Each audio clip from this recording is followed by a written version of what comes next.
Yo, I'm Toycat, and welcome to episode 3 of the Deep in the Mind podcast. This is an audio podcast that you can also watch on YouTube. It's available on Spotify, and it is where we're going to be talking about the latest and greatest in Minecraft. But today, we have a guest, don't we? We do. Hello. Hi. It's funny, I say we have a guest, but if you're the guest, I have a guest, and I'm happy to invite you into I'm the guest, but it's your guest? You know, yeah, you're my guest, but also, I mean, be my guest is, hello, how's it going? We go way back, right? We go way back. Like, actually, you know what's kind of funny? Today is my 12th anniversary on YouTube. Yeah, I saw that just as I was, that is actually nuts that, like 11 years of that have been, we go back that far. Yeah, we go back that far. We're like veterans. Do you want to know, I shouldn't front load this, but just as a funny, anecdote, when I first saw your videos, I could barely understand you. I was like, what? You know, like, we're from the same country, but I was like, what is this guy saying? Like, I feel like on YouTube, your accent, like, both me too, but, like, accents tend to thin out over time, and definitely. Yours was definitely very thick 11 years ago, and that's a funny little anecdote there. But you today... train yourself. Sorry? You train yourself over time, right? Yeah, exactly. You get the more comfortable speaking. There's a reason we have broadcasting voices or whatever. You know how news people used to sound like, and today we are there's like accents that it's the weirdest like dating thing. But anyway, today I'd like to talk to you about Minecraft 1.20. Like, I genuinely am very excited to hear what you're thinking about this, because I think the last few updates, everyone's been in the same band of like, well, this is either pretty good or it's pretty bad. No one thinks they're disastrous. No one thinks they're the best things ever. There's just been some nice content. But 1.20 has been a really interesting one to look at, because some people say this is the way they should do announcements, like just work on the update and give us it as they go. And some people say this is the least ambitious update we've ever seen. I want to know where you fall on that. I agree with both statements. Like, when we found this out, I think the first thing that I said was the community is going to be disappointed. And I think they were, based on the fact that, like, I had my heart set on an end update. Like, I don't care what anyone says. 1.20 as like a whole update to me sounded like it should be an end update. It made perfect sense to cycle back around to an end update. Now, I totally understand the approach that Mojang and Minecraft are taking, but at the same time, them being cautious is down to their own mistakes, right? Like, that is the reason why they've taken this approach. Now, I'll be honest, I was absolutely like devastated when they announced how they're doing it and what was in it. I felt underwhelmed. It was the most underwhelming, 100%. Yeah. It was just like, really? And here's an interesting fact. I went back and watched the event, and the vanilla side, like not including the skins, the vanilla side was like, I think it was like less than 20 minutes of airtime. So we wait a whole entire year for less than 20 minutes of the vanilla airtime. But that being said, like, where we are now, and the content we have, I kind of like it. I would still like a little bit more, to be honest. The wild part to me, though, is that last year I had the exact same reaction, and like, the wild update already felt like, oh, after Caves and Cliffs, what are they doing? And then it was like, oh, but we'll see more, right? And it seems as though that was overwhelming. So their response to Too Little at first was like, even less? What are we going to see announced next year? Just, one new block, and then it almost feels like the trend is like downwards and downwards and downwards. I feel the wild update was a marketing thing. I feel like the wild update was basically Caves and Cliffs Part 3, but to prevent them being like, saying it's a disappointing update the community would be really annoyed if they said, oh yeah, it's Caves and Cliffs Part 3. So I think for marketing reasons, they called it the wild update, which made it quite frustrating because it kind of prevents a possible big wild update being introduced in the future. So yeah, wild update is such a vague term that I feel like they could have announced basically anything and it would have just about fit, right? Like any broad... Yeah. You could argue this current update is quite wild, the weird variety of things, and the camels are found in the wild. Like, yeah, that like the wild update could be so many things. I mean, I'm not like listen, I think what they did do in the wild update in terms of the deep dark was phenomenal, right? Like we'd never seen anything like that before. best So I individual can't say feature I'm not. for so long. Yeah, If you take the whole yeah, I'm thing. not. I can't say I'm disappointed in what the wild update offers, but in terms of the name, the wild update, as everyone says, it wasn't wild enough, and it's not, right? So Yeah, I think the crazier thing is when you look at what they announced at because again, last year, you're right, like it was smaller and then they got smaller this time, and we waited a whole hour for it. But I like that they condensed the whole show down a little bit. Like, there used to be so many random segments where you're like, is there anyone watching right now who cares about this particular collaboration? Like, it almost feels like they're just throwing it in there to announce it somewhere.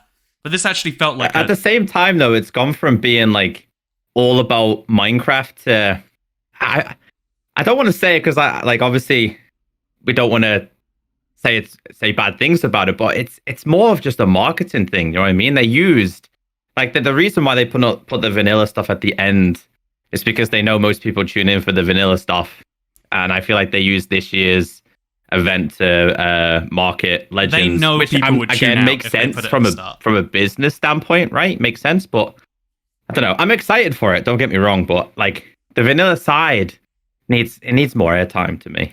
Yeah. I think they should like litter a few things throughout, and like that's how I do the show personally. But I think they're also the attitude of like we'll do everything later is a really interesting one, because it shows that even though it lets the community kind of help decide what 1.20 is going to be, we can kind of shift things that way. It also feels like this is the big test of like there's no direct promises or expectations in that way. Will that lead to a better update, or will that lead to worse? I mean, I'm sure you have something in your own life where pressure on you makes you perform worse, and some things where pressure makes you perform definitely better. Like this is something I've talked about quite a lot. Like maybe not with you, but it's something I would definitely like to hear from you. I think the developers have a lot of pressure on them, like more than ever before. And I feel like maybe over the past couple of updates, typically this year, the back end of last year, it feels like Minecraft community versus developers. And every time they say something or post something, everything is negative. I don't know if you get that vibe, but that is seriously the vibe I get. Caves and Cliffs is the moment that happened, I think, when they split it and then tried to sell it as a good thing rather than saying, this is a mess up, and these are the reasons, we'll try not to do it again. They're like, but really, if you think about it, just having copper ore on geodes is really a great update in its own right. I get why we can't help but feel disappointed, right? Like, deep down, we do feel disappointed at the end of the day. And I knew people would be disappointed when they announced the 1.20 update, but I think in the long run, it's probably the right thing to do. Like, I remember I did see your video, and I made a video as well, about them doing multiple updates per year. And I think that is the right way to do it. Like, Minecraft lacks in content, and I don't think Minecraft should just have one major update per year. I think the game is definitely capable of two or three smaller updates and a big update. Game is worth billions of dollars, you know what I mean? So they have hundreds of staff. Like they're coy about the exact number, but it's like deep in the hundreds, like approaching 1,000.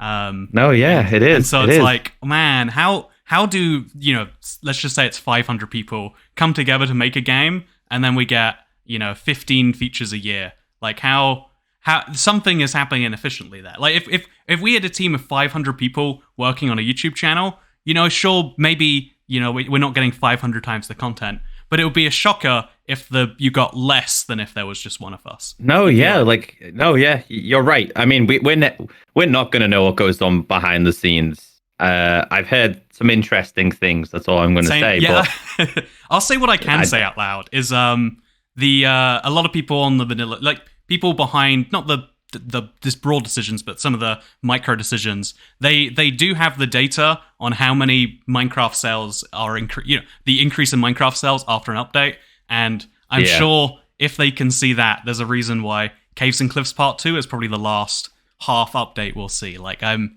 sure the Wild update and the Never update were much better for sales than here is part of a broader. Yeah. we would never know that though. That's stuff we would never see publicly. But well, you know what's interesting is they used to make some of it public, like the number of players and the number of sales used to be released every 6 months or a year, and they stopped doing that. And that by itself is almost an interesting indicator, right? I wonder why. Yeah, it could be it's just so successful, and I reckon it probably like stalled. I reckon 120 million players a month is impressive, and if you go from 120 to 119, that sounds really bad. Even though it does, yeah. I mean, we got to remember that this is the most sold video game of all time. Like, people forget that. Yeah. It almost it's funny. The trajectory at some point can only go down. Like, it can grow for so long, but at some point, the impressive thing is if it can stay at the same level. If it is still having over 100 million players a month, 10 years in, 12 years, 15 years in, that is that's a crazy fact though. Like, the way Agnes says she wants this game to last like another 50 years, 60 years. You know what I mean? Like, that's some serious announcement, you know. For a quick mini topic here, how long do you think Minecraft actually lasts? Because they can say 50 years, they've said 100 years. I've heard 1,000 years, I've heard 30 years.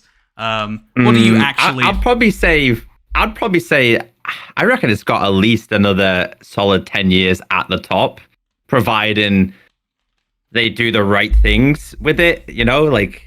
I don't know. I think a solid 10 towards the top, but it's got to fall off at some point, right? I think Minecraft's very community driven, so with that, once they fall out with the community, that could be the downfall. Yeah, it will almost become like a retro. Even if it's like quite popular, if it's lost a lot, it'd be almost like a retro game where you play it to be like, oh, this is what used to Good be. times. Whereas now the community is still doing nutty things every day. There's always something weird and wild, and if you just go on our Minecraft, the Minecraft Reddit, there's some build every week that makes you go, whoa, I can't believe someone did that. And these people lurk in the dark. Like, you don't see them on social media as often as the likes of me or you. Do you know what I mean? Like, we see YouTube content or Twitter, but then when you go to Reddit, it's a whole new world, man. Yeah, it's the same with there's a lot of garbage that hides it, sadly, but on the marketplace because now there are people getting paid for this stuff. There's some like stunning stuff, and it's crazy what people can do within just the framework of Minecraft. Like, I have a friend. So I have a friend, and you're probably familiar, Stark TMA. He's gonna drop one of the best marketplace content you will ever see. And I've seen a development of it, and it's not ready yet. But trust me, it is something that you will play and something you've never seen before on the marketplace. See, that's exciting. That I actually, you know, I have experienced some of his stuff. I think that will be good. I guarantee you, if I can get him to show you a small clip, you'd be mind blown.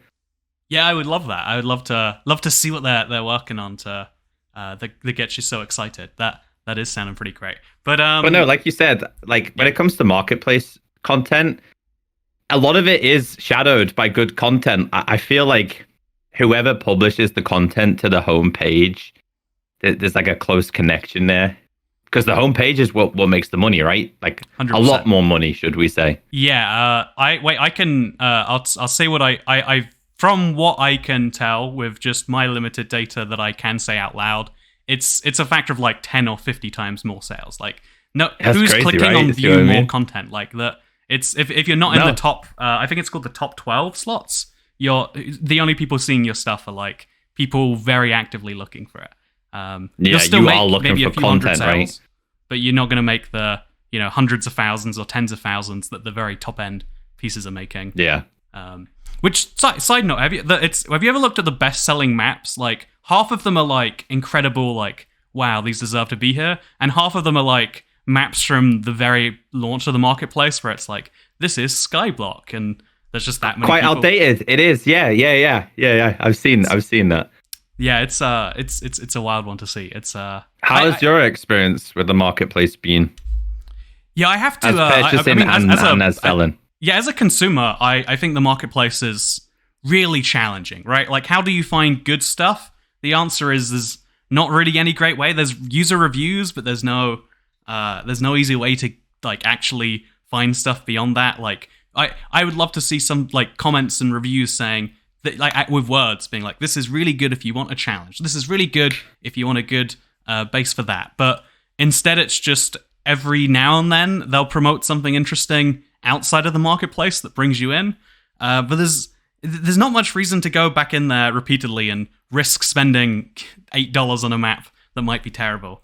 No, I feel like if somebody's done this works, let's copy it and see if we can get the same. Yeah, there's so many carbon right? copies of each other on there. Like there is. There was a Modern House map that did absurdly well way back, and then there's 1,000 clones of it, because being the 1,000th as popular as that is better than making your own thing. It's a big challenge. It is. It is. It's the same as YouTube though. Like I find like a lot of the content I click on, like it's based on the thumbnail design. I think that's a huge thing. Yeah, it's weird because everyone has this instinctive like, oh, this is bad that all YouTubers do similar trends and styles, and there's not too much derivative you can do. But then when you see something entirely new, you don't want to click on it because you don't know what it is. Like we have such a fear of the unknown, right? Definitely. And so I've noticed there's all sorts of trends that pop up and go down, and it's almost as a YouTuber, you do have creative control of how well or badly or how interesting you do a thing, but you are just rising and floating on the trends that exist. Unless you're the 0.0001% who can make the trend from scratch. Who started it all? Definitely. Yeah, even the Mr. Beasts of the world, like there's even if he started the trend of just I'm gonna spend like $250,000 on a video, it is now him riding a trend that he has created, admittedly. But it is. Yeah, he did the same with the donations, streamer donations, didn't he? He started that kind of thing. No, you're right. I forgot. There's a lot of. I actually, even his whole channel, he just started by doing the thing of like, here is a ridiculous thing I'm doing for hours. Like, I will read the dictionary for 10 hours straight. Yeah, PewDiePie for like 1 million times or whatever it was. Yeah. It's and again, like it proves that we're all working within vague. We like things that are vaguely familiar, just better. We want a 10% better version of something we have, rather than something we have no experience with. Which is interesting. So I want to ask a question actually about 1.20, because I saw you made a tweet maybe a week ago saying what the update really needs is a new game mode, and I wholeheartedly agree. I think a lot of YouTubers think that hardcore is really fun, and although that should come to bedrock, what do you think they should add beyond that as far as a game mode is concerned? Because it's a hard question to answer. I think Minecraft needs a drink, like you have to drink as well as eat. And I know that sounds like really That's stupid. That's the worst idea. I'm just gonna cut you off right now and say that is the worst singular idea. You've got to try and convince me as to why that's not terrible, because I think it's just awful. But why would you say? Like let me hear your reasoning. Okay, the reason having a thirst bar is awful is because water is abundant anyway. So the only thing that would challenge you is like bringing a bottle of water, like a little glass bottle with you everywhere, and then refill it. Like, it's not an interesting mechanic, it's just a come back to river mechanics. I think having water be useful for something else and making it, like, non-infinite, like, you can't just bring 2 buckets of you somewhere, that could make that interesting. But with Minecraft's infinite water, there's never actually any struggle to find it. Unless you mean they should drink a fluid. But that's the same about food, and we still have to eat food all the time. Yeah, but food, the easiest foods to get are not the best foods, and the best foods are not always easy to get. You can make a carrot farm, and then make a gold farm, and then combine the two together, or you can make an emerald farm to get golden carrots, but it's most people start... Is this your flat world kicking in on how you did it? It is. See, that's a good example though. You've done it, right? Like you figured out like what you need and what you don't need, and how fast you need it in a world like a flat world. Yeah, the flat world is one of the coolest. Like I think that reinvigorated my like love for the base game and making farms in a way that I hadn't forever. Because at a certain point, you have enough resources that making a farm just for the sake of it is dumb. But if you need to make this weird contraption, otherwise you can't get iron, it's actually fun to... I think Minecraft should make a new game mode that plays with that sort of creativity. Like, either new world type options, because they made super flat playable in survival for one update, and then reverted it the next one. which was kind of strange. Like, you have to make it in creative, then switch over to survival. That's like step one. Step two is custom superflats. Do you remember console edition? And I know. Man, I missed that. Like, that was... Remember how important or how well that like moved on within the 360 and console edition community? Like, at the first, we're like, oh, it's this. And then you realize what else you could do with it. And then you could start a series in there. You know what I mean? Yeah, there were so many weird ones, and some of them were fun because they broke the game admittedly, so they got patched out. Like the having a world of TNT and lava. It's hilarious in my opinion. Bad idea. Yeah, Bad idea. I think you did one though where you had TNT on Nuclear Wasteland, I think I called it, because man, you get 10 seconds and then the wood burns and then that ignites the first TNT, and then the world is just always exploding, and there's something crazy and interesting about that. Same with like when you make a world full of sand, you used to be able to do that, and then it slowly starts falling, and there were so many fun superflats, but it's what's weird is that was added in 2015 maybe now. Long ago? Wow. Yeah. It's crazy thinking about dates when you compare them to now, because like we're old, man. We've been doing this for too long. It's been 10 years since Minecraft 360. 10 years. That's scary, man. We slipped through the gap and we're still going somehow. Yeah. On YouTube, being 10 years in is like we are like pensioners, you know, like I said like most YouTubers average 3 to 5 years. I think you have like, and then they fall off. I think if you have like 2 to 3 in the spotlight, and then maybe you decline for a couple of years before you stop as the usual. So to go for anything past that is very, even if you think about TV shows, like how many TV shows get past a second or a third season? Even the best TV shows stop after like 8 or 9. It's an exception that can go for 10 or more. Let's give ourselves a pound back to game modes. Like, as you just said, maybe not a new game mode, but definitely something like a new world type. Do you remember the infinite snapshot they did on Java? How good that was. It still is so fun to go into that. It's been a while since I have, but that is still one of the coolest ideas. Yeah, I think a game mode specifically, obviously, like hardcore mode. And does Bedrock have amplified? It doesn't, does it? Still does not. It's just flat and infinite now. Yeah, like the old world is they're obviously for Bedrock players a priority and like 100% needed. Like, they've been doing spectator mode, but is the end goal hardcore mode? Or have they introduced spectator mode to make life easier for the marketplace creators? Like, as weird as it sounds, I feel like a lot of the stuff they introduce now to the game is all for the marketplace to make it easier for them. Yeah,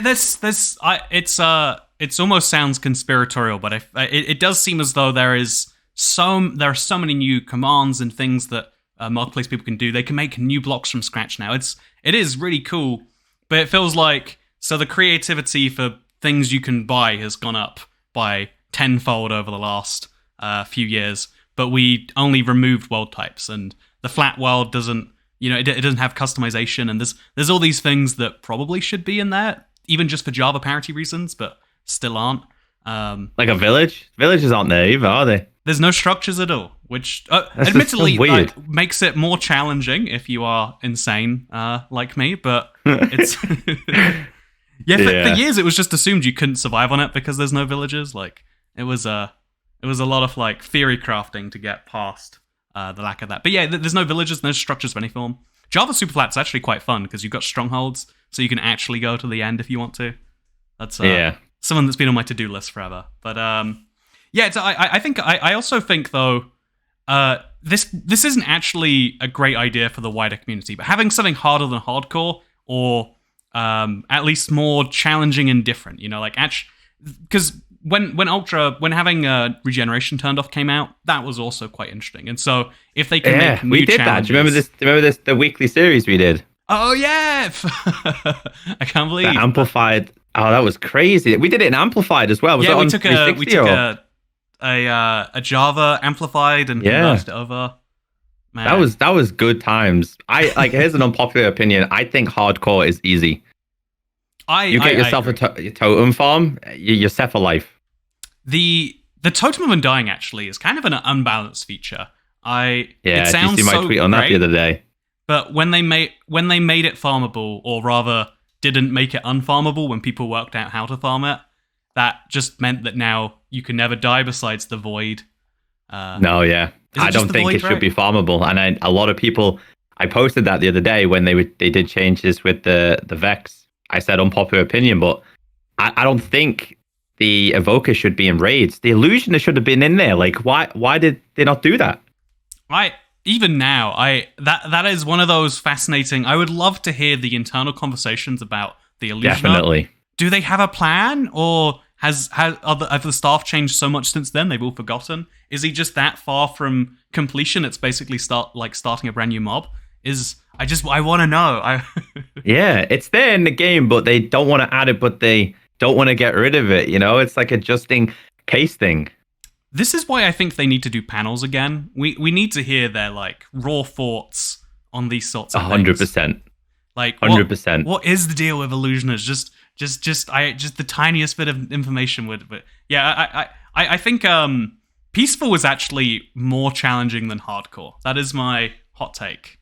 There'll be a lot of people who would disagree, but I'm right there with you. I think Hardcore mode is not as hard as what it used to be, because I think partly because Minecraft's developed in the future to be much easier. Do you know what I mean? Like, there's more things on offer rather than easier compared to what it used to be like when Hardcore was like less popular. But yeah, I as just they think add more Hardcore things, mode it makes the game easier. More food. You know, you see all these series, but they're all running around with totems. So. Yeah, and you almost want to say like, okay, we'll do totemless Hardcore, but then if it's just for a video, then people, you know, like it's easy to undie in Hardcore if it's a video thing. So it's like you got to have something that's in the game itself that makes these extra. We did an SMP in the Shady Oaks where we couldn't trade with villagers, and you never realize how much you need a Minecraft villager until you can't trade with them. Yeah, they're crucial. I mean, I can tell you that from Superflat how screwed I'd be without that. Like that's all of my progress right there. Villagers are OP. They are. Yeah, I think that's actually what the Village and Pillage update did. Kind of to take this back to update titles, like that update really actually did overpull trading, and it made it quite OP in some ways, but then also made it much just more usable and interesting. And it's a whole wing of the game that exists now. I think we still I appreciate the changes they did. That like I wouldn't like to go back. I think the biggest update for me that made a huge difference was probably the Ocean update. Really? That's to me the weaker of the three big big female I couldn't go back to seeing those gravel oceans, man. I still have them all over my world, so maybe that's why. I think went back they're definitely on, so ugly. I loaded up Xbox One Edition, and I completely forgot that it didn't get the aquatic update, and I was like, wow, the difference. Yeah, that was for the time, that was the update where we're like, whoa, they're coming back with big, themed, amazing, oh yeah, definitely set the tone, didn't it? Yeah, that was a good time. That was I also think like they stuck really well on the theme in that one too. Like there was so many different ocean based things. The only really non-oceany one was the Phantom. I felt like with Village and Pillage, they kind of just started like adding. What did you vote for again during that? Oh, I think I haven't voted for a winner yet. Oh really? I had my first winner this year. Okay, so if you this is a bad story, but I was just like, well, I know that my mob probably won't win, so here's the deal. Chat, whoever bribes me the biggest, I'm going to vote for your thing. And so I voted for the sniffer because of that. But does that count as me winning, or does that count as me being bribed? And I mean, I think corrupt. It's got to be corrupt. Sorry, Toy Cat. Yeah, for the next general election in the UK, I'm thinking of doing the same thing. Like, which party do you want me to vote for? I'll be in the poll box streaming it. It'll be a great idea. Democracy should be for sale to the highest bidder. I mean, I don't know how anyone can disagree with that. Yeah, makes sense. No, so you voted for the sniffer this year? I did, yeah. I just love the lore behind it more than anything else. The thing is, though, I think the lore behind the sniffer works great whether he was added or not. Like, because he is extinct. He's just coming back now because of the update.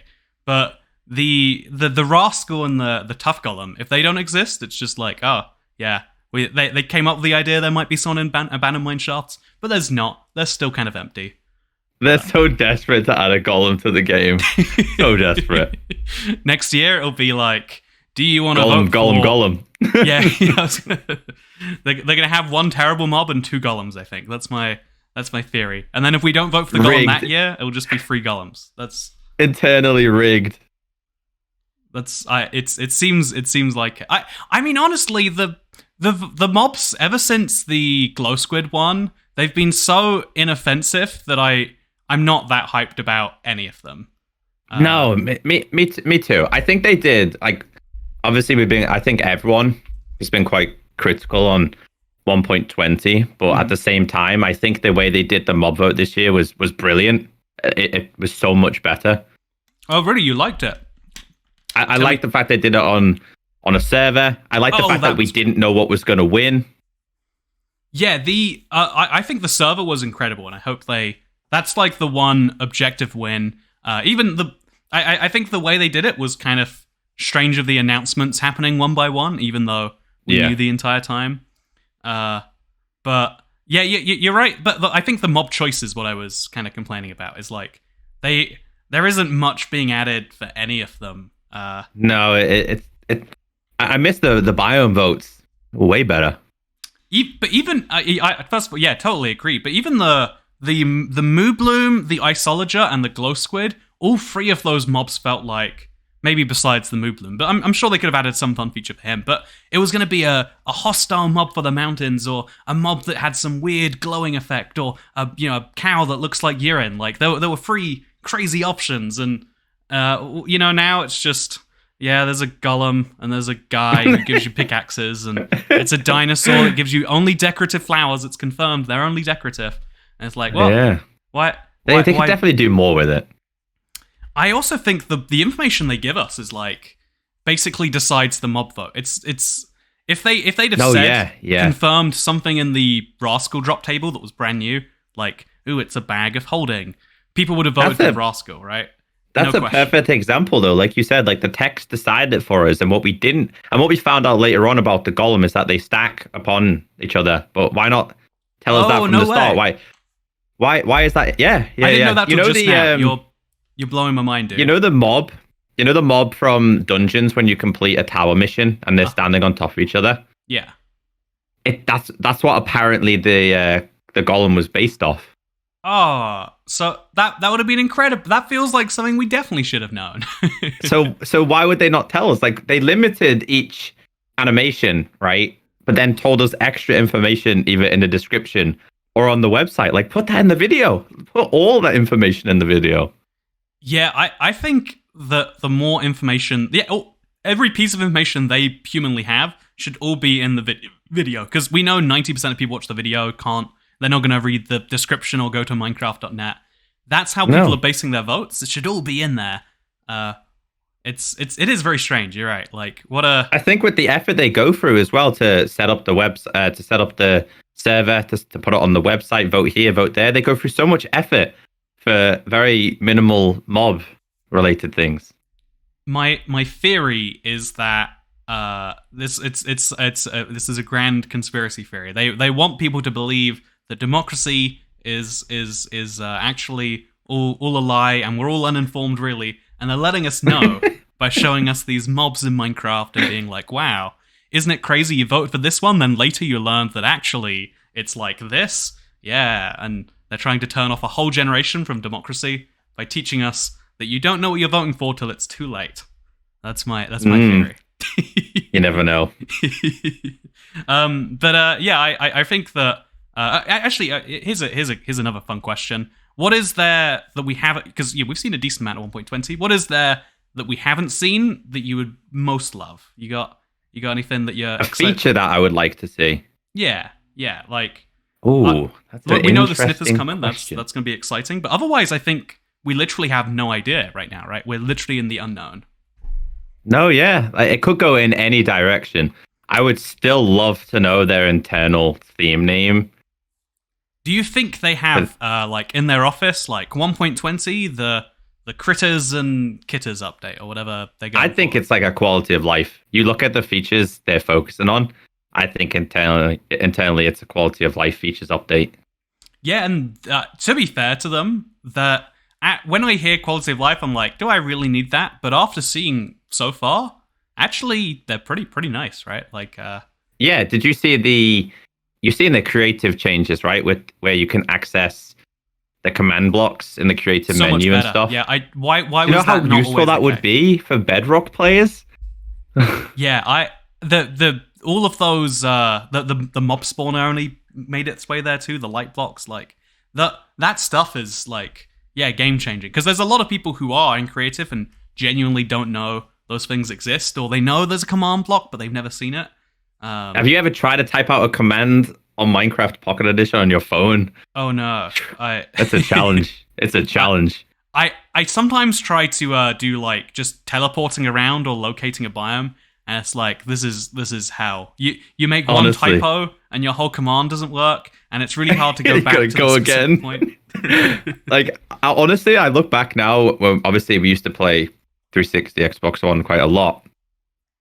Like, the interface on that was brilliant, but I can't go back to playing the console version of Minecraft. I have to do it on PC now, whether it's Bedrock or Java. Obviously, I can't use a controller the same way as I used to. Oh, that's funny because I play on PC more than I play on console now. Same. I've been playing the Series X recently, but even when I play on PC, I use a controller. So when I play Java, I'm Really? like, oh, this is so. I'm locked into using keyboard and mouse there. I've fully moved over to keyboard and mouse. The one nice thing, because there's a lot of things like speedrunning where I have to use keyboard and mouse. I'd like to believe I'm like ambidextrous or multilingual or whatever, but bilingual. But the biggest like problem with keyboard and mouse is like if you're playing for a long time, it's just comfortable to have a controller and like movement is very comfortable. I'd say. I will agree. Yeah, I think I end up with like sore arms when I use keyboard and mouse. First, I can hold a controller for hours upon hours, but I think that depends on how you grew up in a way. Because I see a lot of PC players, like you give them a controller and they suffer so bad. Yeah, compared to going from a controller to a keyboard and mouse. That's a really common thing of like just you can take the best player in the world at a certain game, put a controller in their hand, and they look like a toddler just picked up. No, yeah, exactly, yeah. It goes to show you controller's hard to learn. So if you're an up-and-coming gamer, learn controller first. Well, that's the big question. Actually, this is almost going a bit from Minecraft, but I want to hear your thoughts anyway. I think consoles are sadly on the way out. Like this generation, yeah. You couldn't get your hands on a console from this generation, and that hurt it. But even before that, there is with PCs becoming cheaper until recently. I was going to say that I think PC a part of that is PCs becoming much cheaper, and especially when it comes to Xbox gaming, you can literally play all of those on PC anyway with Game Pass. So, Game Pass has to be mentioned is incredible, right? It's a gold mine.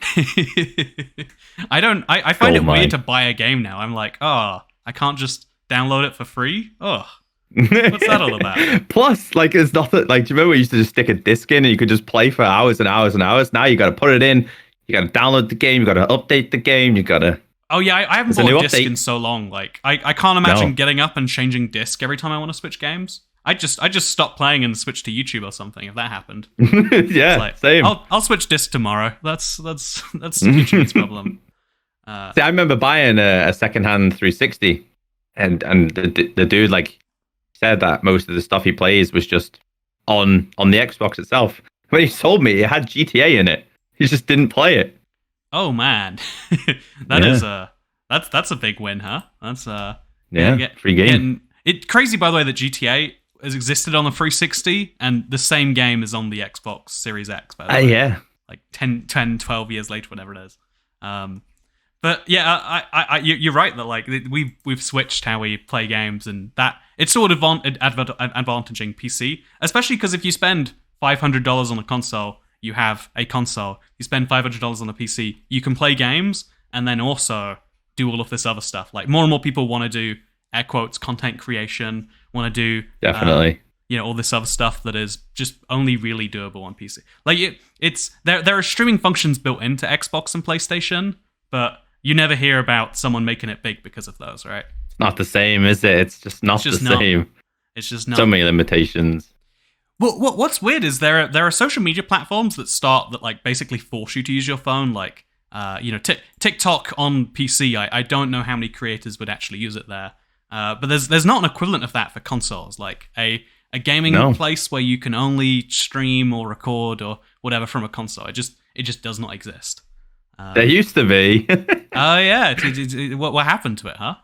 Oh no, exactly. I'm so sad. I'm so sad. A lot of people like I knew went like all in on Mixer, and exactly, yeah, because they're like, yeah, this is something we will be the third force in streaming, and then they just kind of gave up one day, it seems. Actually, because I don't stream on Twitch. This podcast is streamed on the people who produce the show's Twitch, but in general. I want to hear your thoughts because you do YouTube and then you stream on Twitch, whereas I do YouTube and stream on YouTube. So why over there on Twitch, man? Why? Okay, so there's a funny story to this. So going back a long time ago, I used to stream on YouTube, and then I ended up getting a copyright strike where I couldn't stream on YouTube. And I remember a long time ago I made a Twitch account, and I was like, well, I still want to stream. Instead of making a separate YouTube channel, I'll try Twitch. And I just preferred it. I think the tools were so much better. I think really, what tools community do you have is like on Twitch but not YouTube?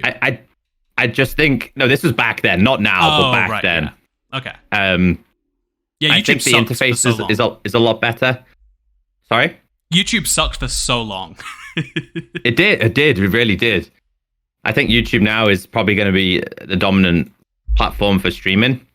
But I think the Twitch, especially for me, the Twitch community is a lot more mature. And I think the people who do watch me over there, they've signed up to watch me kind of thing. Because I think like sometimes YouTube chat can get a bit wild, man. Gotta admit. I think because obviously YouTube has its problems too. Like, have you ever looked at the Minecraft category on YouTube? It's the biggest one. Yeah. It's I don't know how no one has done something about that. First of all, they see that if they clearly see that is public Minecraft stream with the worst thumbnails I've ever seen. And they just leave it.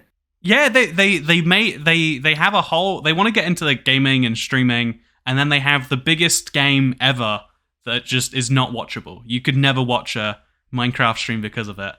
For those of you listening who are uninitiated, unaware, how would you even describe it? There's like weird child-aimed thumbnails that go oddly sexual and like uncomfortable and inappropriate.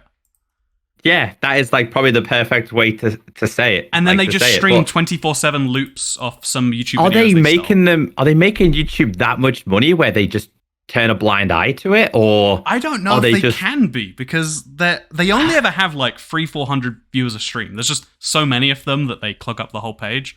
And they also like no one's going to be tipping or donating or super chatting or membershiping or whatever. Like YouTube must make more money from a genuine stream, and they just must.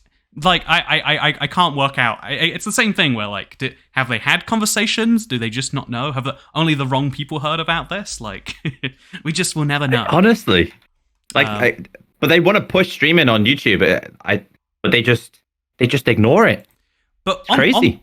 On the other hand, Twitch has its own. Just to get my anti-Twitch rant in here, like Twitch has its own share of these big problems, right? Like, it does. You hear about the recent controversy. I was mad about it before it became public that the biggest streamers, because Twitch claimed like, 50% is a really fair amount to take from people, unless you're big, crazy. In which case we'll take less, and then just you're not allowed to tell anyone. That to me was always uncomfortable. But then they admitted it just so they could take that 20% back from their big streamers. Like that, they should have given 70%. No, don't get me wrong. Right? Twitch is very greedy, no doubt, very, very, very, very greedy. But I think half of your money is what that half of when someone gives you, that's crazy.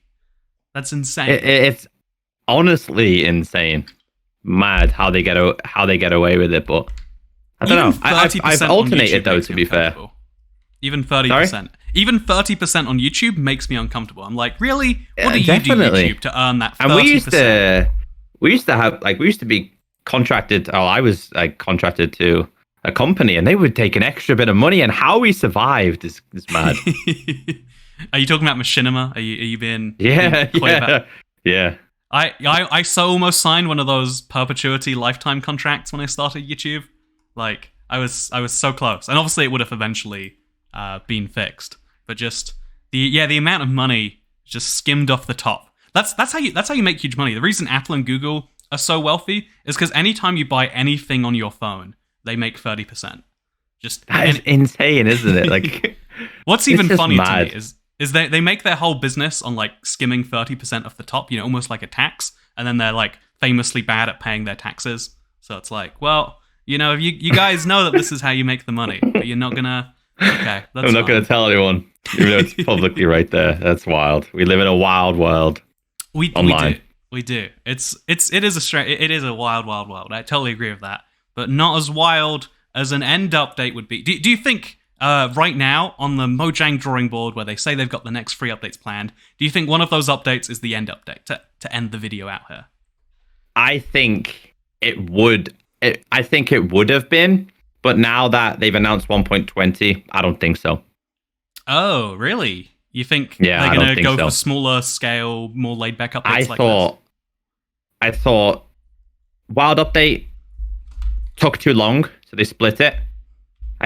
Sorry, not Wild Update. Caves and Cliffs took too long, so they split that update, and it's obviously eaten into the other update. And now it's like a ripple effect. Like, these updates are eaten into each other's times. I thought they'll do Overworld, be in the caves. Obviously, they've done the Nether, they've done the ocean. I thought, you know what? It just makes perfect sense, right? I actually thought before the Wild Update, it was going to be an end update. I was like, it just makes perfect sense to roll from ocean to on land to into the Nether, then into the end. And no, it didn't happen. So no, I don't think so. I just don't think it's going to happen now. I think a large proportion as to why it's not happened is performance. I think the game is suffering majorly from performance. But the end is a separate dimension, so you can if you put stuff in there, it doesn't affect the rest of the game. I think I could be wrong. I guess so, yeah. But that being said, maybe yeah. But I just think performance is I think the game is struggling performance wise. Yeah. Mainly on Java than it is Bedrock. Bedrock's 1,000 times more optimized than Java. Well, that's what makes it so. So I agree. By the way, Java is super painful right now. But even Bedrock, 1.19 followed by its sub updates, each of them makes it 10% worse, 20% worse. And it's like, we can't keep making such big hits to performance and seemingly not adding.